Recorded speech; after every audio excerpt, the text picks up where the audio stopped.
Coming up on today's Doctor Who episode of Technoid, Apple November event is tomorrow. I'm going to break down what you should realistically expect from this event.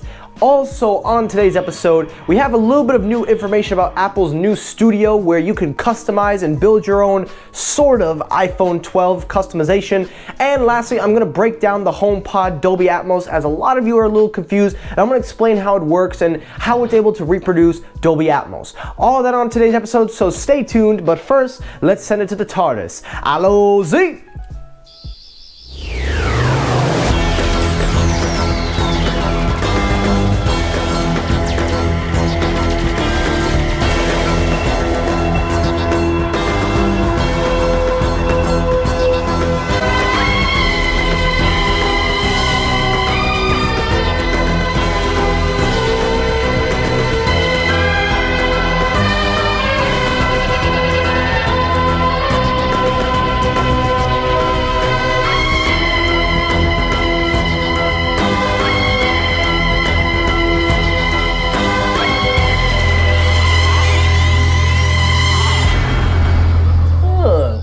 Look at that. I would say that this is the TARDIS room, and I would say that the show has begun. What is up, everybody? Michael here. Welcome to a special Doctor Who episode of Technoid. I'm your host, the man of the hour, enjoying having fun. I've got my Doctor Who scarf, got my jacket, my Doctor Who 10th Doctor sonic screwdriver, which is from the Wand Company. It makes other noises and all that. But welcome back, everybody. I hope you're all doing well. Now, of course, today's episode, I'm going to talk about the Apple November event and then a couple of other things across the board. But let's do the rundowns. If you are new to the channel, if you're enjoying the content, please hit the subscribe button and turn on your notifications so you do not miss when I upload. Please make sure you turn on your notifications, as YouTube is no longer mandatorily updating you guys with my videos. So please make sure you hit that subscribe button and turn on the notifications. And to returning subscribers, thank you as always. Now that we've got that out of the way, let's get it going. Sonic, do your job. So, story number one, the main story, the Apple November event. Now, as you know, I talked about this a little bit, but because we're a day away, I figure, you know what, let's kind of describe what you can realistically expect from this event. Now, I'm not going to just bore you with this. I'm not going to spend a lot of time wasting yourself on this, but what I will tell you is that you should definitely expect 3 products in my personal opinion. Now, of course, I have been wrong before, so I urge you to take what I have to say with a grain of salt. But with that said, the first thing, the most important thing that you should definitely expect is the silicone Macs. So those Macs is going to be the highlight, the main part of the show, and I think that's really where Apple is going to kind of highlight. So I definitely think you should expect that. But the next thing is pretty realistic, is AirTags. Now, a lot of people have said don't expect AirTags, but I happen to disagree, as I've been hearing word from the grapevine that AirTags is pretty much in production and it's almost pretty much ready to go. As a matter of fact, it's practically ready to go. And John Prosser has backed that claim up, saying that Apple was going to pull the trigger in October, but they wanted to wait and maybe see how things panned out, and it looks as if they might be able to pull it off. Now, the next product, this is the last thing I think you should expect, as I don't necessarily think there will be anything else in that event, but definitely be on the lookout for AirPod Studios. Now, I don't believe they are going to release it. I do believe they are going to announce it, and they'll probably release the headphones in around 2021. The reason why I believe this is because the AirPod Studios are just still not ready to go, as again, through the grapevine, it doesn't seem like they are able to really ramp up production and fully release this thing at the end for the holidays. However, it does seem once production does get going, they will be ready and have enough for 2021. So you can definitely expect the first Q of 2021 for Apple to be releasing these things or make some kind of buzz about it. But if they don't do it at the event, I would really be surprised, as that's kind of where Apple is known for making a big buzz. Now, here are a couple of other things you should debunk. Refreshed AirPods. That is a possibility, but I am going to rule that out, as Apple has not officially announced it, even though we have seen rumors and I have talked about it, which you can check on my previous episode. But I don't believe we're going to see the refreshed AirPods that will be replacing the current AirPods, not the Pros, the regular AirPods.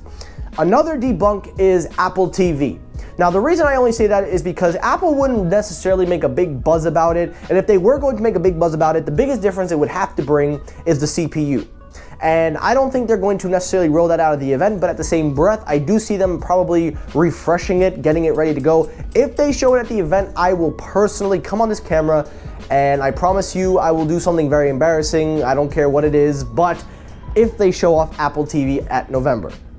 Now, the one thing you should definitely debunk any kind of rumor, and I don't know where this came from, but somebody said another refresh of the iPhone SE.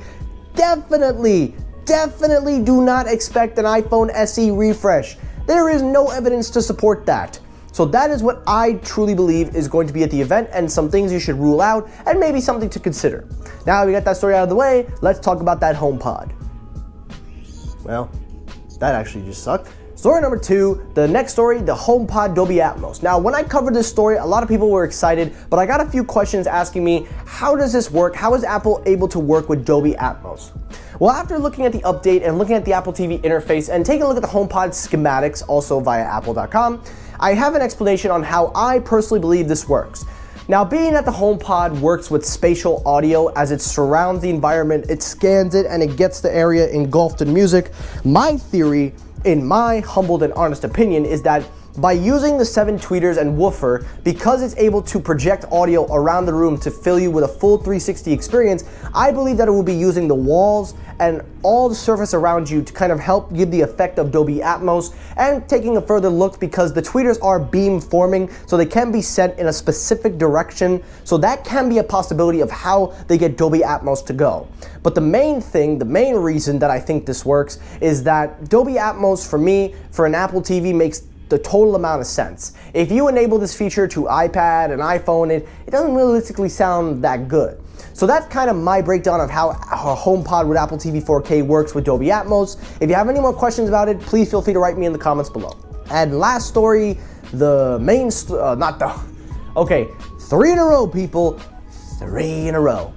Let's talk about that iPhone 12 Studio. Now, as you know, Apple has a way where you can customize and make your own kind of Apple Watch program where it's called Apple Watch Studios. Well, Apple's kind of doing something like that with the iPhone 12s this year, as they have launched an iPhone 12 Studio.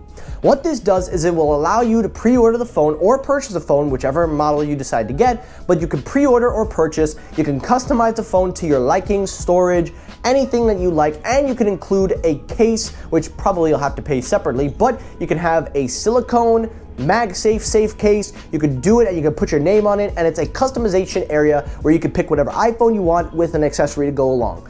I do like that, I like the idea of that. My only concern is that I don't see a lot of people find this, as it is a little bit hard to find. I couldn't find this on the website, but of course somebody will find it for me, but I will leave a link if you are interested in checking this out.